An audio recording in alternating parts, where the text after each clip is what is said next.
নারীকে যদি হেয় করে ঘরে আটকে রাখতো তাহলে আমি ডাক্তার হাবিবা চৌধুরী সুইট আজকের এই টক শোতে আসতাম না। বাংলাদেশ জামাত ইসলামী কখনো নারীর স্বাধীনতা, নারীর অধিকার, নারীর মর্যাদার ব্যাপারে কখনো কোনো রিজিড বা নেগেটিভ অ্যাটিটিউড নেই, এটা আমি স্পষ্টভাবে বলতে চাই।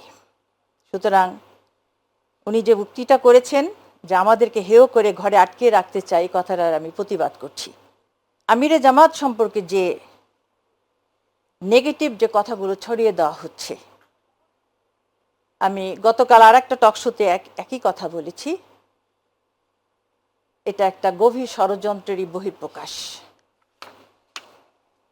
যে ব্যক্তিত্ব সারা বাংলাদেশ ঘুরে ঘুরে তার বক্তৃতার অর্ধেক সময় তিনি নারীর অধিকার মর্যাদা কিভাবে আদায় হবে সে ব্যাপারে উনি বলছেন, ওয়াদা করছেন। নারী শিক্ষার ব্যাপারে উনি বলেছেন যে নারীদেরকে আমরা মাস্টার্স পর্যন্ত বিনা বেতনে তাদের শিক্ষার সুযোগ করে দিব, নারীদের কর্মসংস্থান করে দিব, নির্যাতিত নারীদের পাশে দাঁড়াবো, তাদের অধিকার আদায় করব, তাদের জন্য উপকারী আইন তৈরি করব।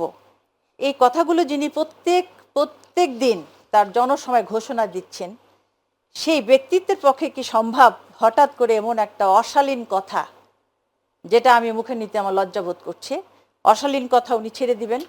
এটা যে একটা গভীর ষড়যন্ত্রের বহিঃপ্রকাশ সেটা আমরা বুঝতে পেরেছি।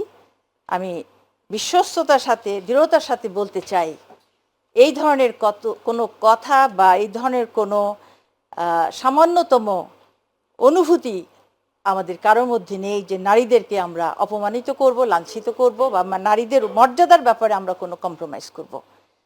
ডাকসুর ছাত্রীদের ব্যাপারে যে কথাটা যে ব্যক্তি বলেছিলেন, তিনি অবশ্যই জামাতের একজন নেতা ছিলেন।